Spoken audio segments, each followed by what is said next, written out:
राज्यसभेसाठी मवियाचा उमेदवार कोण हा प्रश्न गेल्या कित्येक आठवड्यांपासून चर्चेत होता। आता राज्यसभेचं रामायण संपल्यानंतर विधान परिषदेचं महाभारत सुरू झालंय। विधान परिषदेवर उद्धव ठाकरेंना पुन्हा पाठवण्याची त्यांच्या पक्षाची इच्छा राजकीय वर्तुळामध्ये लपून राहिलेली नाही। मात्र ही इच्छा जेव्हा संजय राऊतांच्या तोंडून बाहेर पडली तेव्हा अनेकांनी आपली तोंड उघडायला सुरुवात केली। पाहूया याबाबतचा स्पेशल रिपोर्ट। त्यांच्यासारख्या नेत्यानं विधान परिषदेमध्ये असणं हे महाविकास आघाडीसाठी एक चांगले संकेत असतील। आपल्या कृतीमुळे ते संपलेले आहेत। आपल्या कृतीमुळे त्यांच्यावरती ही आज परिस्थिती आलेली आहे। आपण उद्धवजीकडे किती वेळा तिकिटासाठी गेला होता, पण मस्के साहेबांनी यावेळी स्वतः लक्षात घेतलं पाहिजे।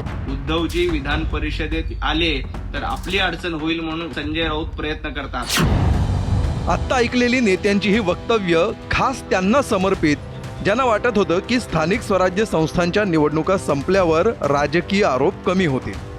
पण कशाचं काय, राज्यसभा निवडणुकांचा धुरळा खाली बसायच्या आतच विधान परिषद निवडणुकीवरून नेत्यांनी पुढ्या सोडायला सुरुवात केली आहे। विधान परिषदेच्या पिचवर आज ओपनिंग केलं ते संजय राऊतांनी। आम्हाला असं वाटतं सगळ्यांना की उद्धवजीने या राज्याचं नेतृत्व केलेलं आहे, उत्तम प्रकारे नेतृत्व केलं आहे, संकट काळात नेतृत्व केलं आहे। त्यांच्यासारख्या नेत्यानं विधान परिषदेमध्ये असणं हे महाविकास आघाडीसाठी एक चांगले संकेत असतील आणि एक आमच्या आमदारांना एक बळ मिळेल। आता एका पक्षाचे प्रवक्ते आपल्या पक्षाच्या नेत्याबाबत एक इच्छा व्यक्त करत असताना दुसऱ्या पक्षाच्या खासदार महोदयांना एक साक्षात्कार झाला। उद्धव ठाकरेंवर ही वेळ का आली, त्यावर उपाय काय, कोणी कोणाला फोन करावा वगैरे सगळ्या गोष्टी त्यांनी सांगून टाकल्या। ते देखील टीका करतायत की ऑफर देत आहेत हे कळू नये इतक्या शिताफीनं। कुणी आम्हाला आमदार करता अशी आरोळी जेव्हा दिल्लीतून संजय राऊतांनी जी केलेली आहे आणि आपण विचारताय की एकनाथ शिंदे साहेब पाठिंबा देतील का। जर तुम्हाला आमचा पाठिंबा पाहिजे असेल, आमची एक्स्ट्रा मतं पाहिजे असतील तर एक फोन करा एकनाथ शिंदे साहेबांना की आम्हाला आमदार करता का, आम्हाला आमदार करता का। मी विनवणी करा म्हणणार नाही, संवाद साधा। पवार साहेबांसाठी सुद्धा जयंत पाटील असतील, सुप्रियाताई असतील, त्यांनी श्रीकांत शिंदे असतील, एकनाथ शिंदे साहेब यांच्याशी संवाद साधला होता। तर आपण संवाद साधावा एकनाथ शिंदे साहेबांशी। साहेब आमच्या मोठ्या दिलदार वृत्तीचे आहेत। आता आपल्या पक्षप्रमुखांविषयी दुसऱ्या पक्षाचा खासदार बोलला तर त्याला उत्तर तर दिलंच पाहिजे। हे उत्तर आलं कोकणातून। आपल्याकडे रोखलेली म्हस्केंची बोटं वैभव नाईकांनी अशी त्यांच्याच दिशेनं वळवली। नरेश म्हस्केंना जिल्हा प्रमुख कोणी केलं, नरेश म्हस्केंना नगरसेवक कोणी केलं, महापौर कोणी केलं, हे उद्धव ठाकरेंच्या आशीर्वादामुळेच ते होऊ शकले आणि आदेशामुळे होऊ शकलेत। आणि आपण बघितलं असाल की एकनाथ शिंदेंनी जेव्हा शिवसेनेची बंडखोरी केली आणि त्यावेळीसुद्धा आजसुद्धा सांगतात की अनेक मंत्री त्यावेळेचे की आम्ही एकनाथ शिंदेशी तुम्ही बोला म्हणून, परंतु उद्धवजीने त्यावेळी राजीनामा देण्याचं स्वीकारलं आणि उद्धवजीने राजीनामा दिला। आपण उद्धवजीकडे किती वेळा तिकिटासाठी गेला होता, हे आपण म्हस्के साहेबांनी यावेळी स्वतः लक्षात घेतलं पाहिजे। आणि त्यामुळे ह्या प्रश्न कोणाला फोन करण्याचा हा प्रश्न येतच नाही। त्यानंतर परिवहन मंत्री प्रताप सरनाईक यांनी समन्वयाचे महत्त्व या विषयावर आपल्या मताची एक पिंक टाकली। थोडक्यात नरेश म्हस्केंचंच म्हणणं त्यांनी अधिक चांगल्या भाषेत मांडण्याचा प्रयत्न केला। समन्वयानं काही गोष्टी साध्य केल्या जातात। बघा, कल्याण महापालिकेची निवडणूक होती, आम्ही सुद्धा त्यांच्या काही लोकांशी बोललो आणि ठाण्यामध्ये सुद्धा काही दुसऱ्या लोकांशी पण आम्ही बोललो। त्यामुळे समन्वयानं प्रत्येक ठिकाणी काही गोष्टी साध्य केल्या जातात।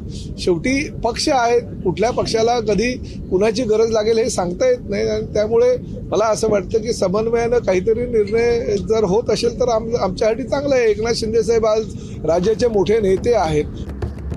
आता शिंदेंच्या शिवसेनेचे नेते काही म्हणत, उद्धव ठाकरेंना विधान परिषदेवर येण्यासाठी महत्त्वाचं ठरणार आहे ते काँग्रेस आणि राष्ट्रवादीचं मत। काँग्रेसच्या दोन नेत्यांनी आज विधान परिषद निवडणुकीबद्दल बाईट्स दिले। राज्यसभेवर शरद पवारांबाबतच्या प्रश्नावर जितका सावधपणा काँग्रेस नेते दाखवायचे तितका सावधपणा उद्धव ठाकरेंबाबत आज तरी दिसला नाही।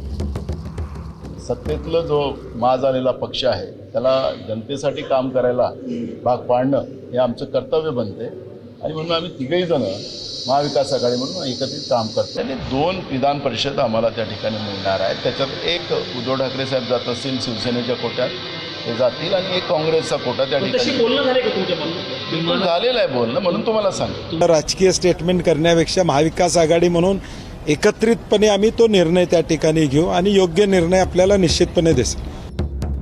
तर शरद पवारांच्या राष्ट्रवादीला आता केवळ मदतीची परतफेड करायची आहे.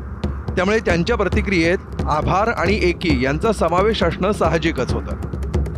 राज्यसभेला खरं म्हटलं तर महाविकास आघाडी म्हणून आमची संख्या कमी असताना सुद्धा महाविकास आघाडीच्या आमच्या मित्रपक्षांनी आदरणीय पवारसाहेबांच्या ज्येष्ठतेचा विचार करून, त्यांच्या अनुभवाचा विचार करून त्यांना त्या ठिकाणी पुढाकार घेऊन त्यांनी संधी दिल्याबद्दल आभार व्यक्त करतो.